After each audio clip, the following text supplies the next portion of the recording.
I saw a video of myself recently, and I looked so serious. You can laugh. I'll try not. Smile more. Yeah, I'll try to. I'm going to try to smile and be like a happy artist or something. Yeah, it's okay. So we've got Fallen and Found, and the show title comes from the titles of two principal sculptural works that are here.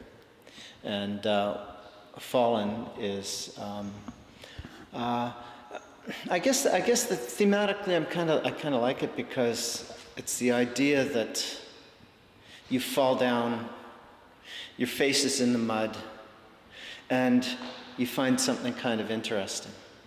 And I think it's a sweet part of the creative process that there are these incidental things that you come across that are a really profoundly important part of discovery. Because I tend to have I've got pretty good technical skills. So if I'm making something, it's easy for me to have a plan and a thought and go ahead and manifest it all.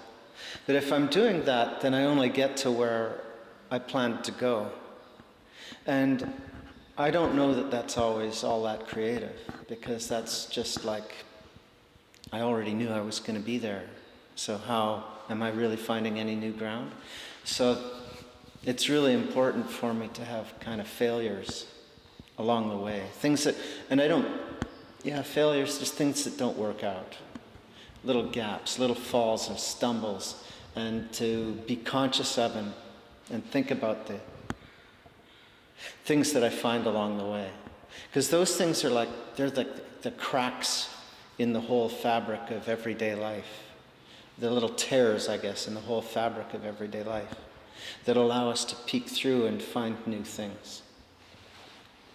So these works combine those aspects of a planned and carried out work of art and discoveries along the way, so that the work unfolds, it gets developed as I work on it. And in that sense, the work gets found as I start to make it. So, piece off to one side here, which is called Found, started out as something entirely different, and it was a failure in that other iteration. But there was a part of that failed project. It was just a little cardboard maquette that these two aluminum forms come from. That was kind of interesting. So that actually sat around the studio for a couple of years. And eventually I decided, well, this form's been sitting around the studio. I haven't thrown it away. Clearly there's something here that I need to explore a little bit further. I'll try making it out of like a solid material. And so I cut the panels and started to put them together, these aluminum panels, and got it about 3/4 done, and paused and looked at it and went, uh-oh, there's another, I found that. So there was another kind of gap in the process. And I stopped. And then I started to play around with how these things, and I made 2 of them because, well, why did I make 2? I don't know. I was, I think I started out to make 2 because I thought I was bound to screw one up and then I could fix it the second time around. And so I had these 2 things and they both looked pretty good. And I started to play around with how they might coexist, how they might operate together. And one of the things that I like to do is play with tensions, contradictions, and so on. So in that piece, they face in opposite, there are these 2 identical things that face in opposite directions. One is up on a very short plinth, but a plinth nonetheless. So it occupies that, it's given a kind of privileged position. The other just sits out here in the gallery space. It shares the same space as we do. And so it's not in the privileged position. So there's this kind of tension there. Then the 2 things are sort of propped up on these little legs on one side. So they're elevated. But then on the other side, it slumps down and just meets the ground. So it's kind of grounded. So they're elevated and grounded. They're on and off. They're facing this way and that. The forms themselves, which was the starting point for all of this, are kind of folded in on themselves. So they're neither fully open nor are they fully closed. And the object looks almost solid on the one hand, and on the other hand, it's just this flimsy, thin material. So the works are about this kind of coexistence, these complex forms that exist and contradict themselves at the same time. Now, what we make of that is going to vary depending on various spectators. Big part of the work that I make has to do with thinking of each object as being not unlike meeting another person or another subjectivity. So they're kind of stand-in for other subjecthoods within the exhibition space out in the world. So the exhibition has that as one of the anchor pieces. There's another anchor piece, which is the work Fallen.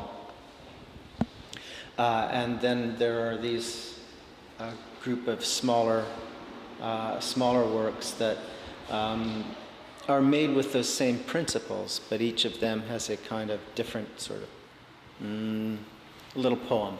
Each of them is like a little poetic presence. But the principles for making them remain the same.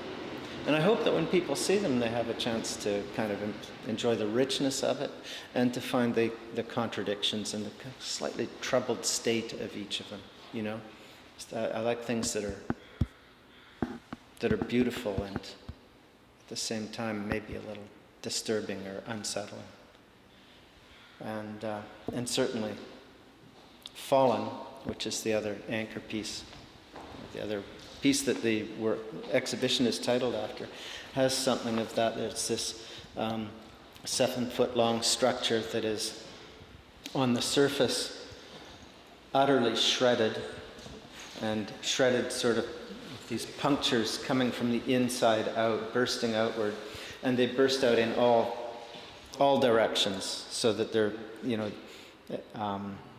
there's nothing intact about it, and none of it's moving inwards. All the force is coming from the center out.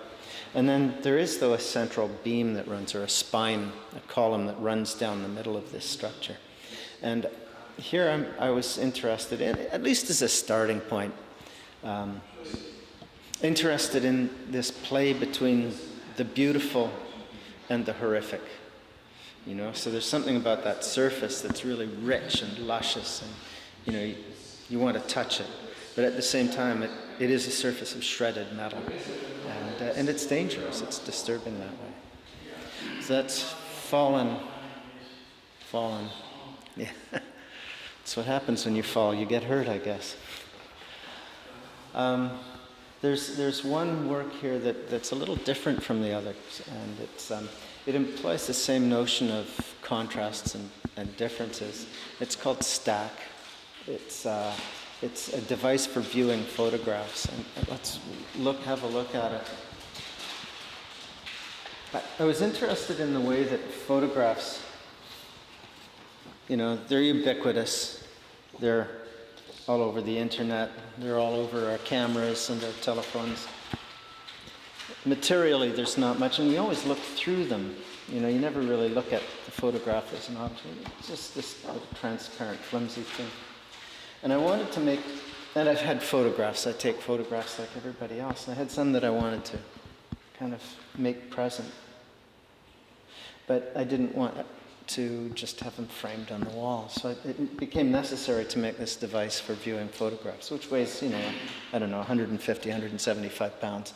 And it's this massive, very material, physical thing. And I like the contrast between that physicality and the immateriality of looking at the picture. There are gaps. There's no particular order, and I count on people to kind of look at things and screw it up, put them together in a different order, so that the images themselves are not as important in that way as the act of looking. And And that work is, even while it's got those contradictions, is a little bit different from the kind of more object-based and sculpturally oriented works that comprise the rest of the show.